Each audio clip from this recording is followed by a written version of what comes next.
আসসালামু আলাইকুম এভরিওয়ান। আমি আজকে আপনাদের দেখাতে চলেছি আসলে লাউ গাছে কিন্তু অতি তাড়াতাড়ি কিন্তু লাউ ধরাবেন কিভাবে। আপনার লাউ গাছ দেখা যাচ্ছে অনেক জোর করেছে, মোটা তাজা লাউ ধরতেছে না, তাহলে আপনি কিভাবে লাউ ধরাবেন।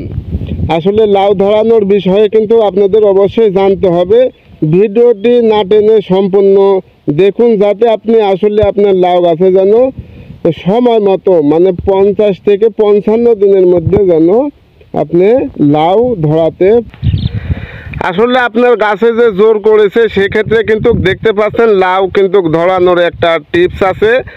অনেকেই সেটা জানেন না, আবার অনেকে জানেন কিন্তু কোন সময় যে এই টিপসটা ব্যবহার করতে হবে এই সম্বন্ধে কিন্তু আপনারা জানেন না।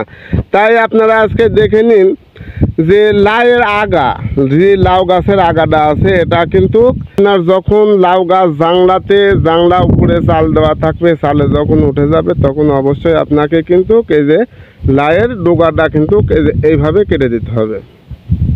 এইভাবে লাউয়ের আগাটা কিন্তু সুন্দর করে কেটে দিবেন, তাহলে দেখতে পাবেন প্রত্যেকটি লাউয়ের ডোগা কিন্তু এভাবে আপনাকে কেটে দিতে হবে। তাহলে দেখবেন 5 থেকে 7 দিনের মধ্যে কিন্তু আপনার পুরো উপরের চাল, অনেকে চাল বলে অনেকে জাংলা বলে, এটা কিন্তু পরিপূর্ণ হয়ে যাবে।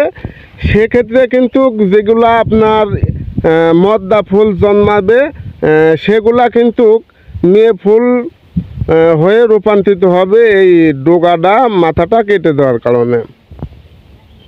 তাই আপনারা খেয়াল রাখবেন যেন প্রত্যেক লাউয়ের ডোগাটা আপনারা কিন্তু দেখতে পাচ্ছেন মাপে কিন্তু সঠিক মাপে কিন্তু এভাবে কেটে দিবেন। তাহলে দেখতে পাচ্ছেন 50 থেকে 55 দিনের মধ্যে কিন্তু আপনার লাউ কিন্তু গিরাও লাউ আসবে, একটিও কিন্তু মদ্দা ফুল থাকবে না, সম্পূর্ণ কিন্তু স্ত্রী ফুলে রূপান্তরিত হবে এই লাউ গাছে। এটা দেখতে পাচ্ছেন আমি 1 বিঘা জায়গাতে লাউ লাগিয়েছি। আজকে 35 দিন বয়সে লাউ লাগিয়েছি। লাউ গাছের কিন্তু পাশাপাশি নিচে কিন্তু আমি পুঁই শাক বুনে দিয়েছি। দেখতে পাচ্ছেন এগুলা কিন্তু পুঁই শাক।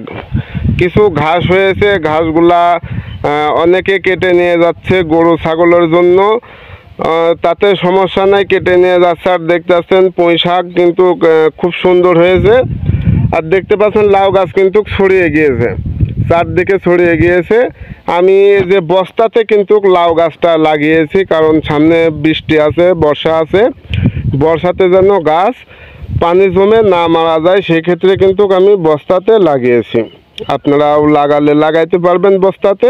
তো আশা করি বুঝতে পারেছেন। কোনো বিষয়ে যদি জানার থাকে কমেন্টে বলতে পারেন।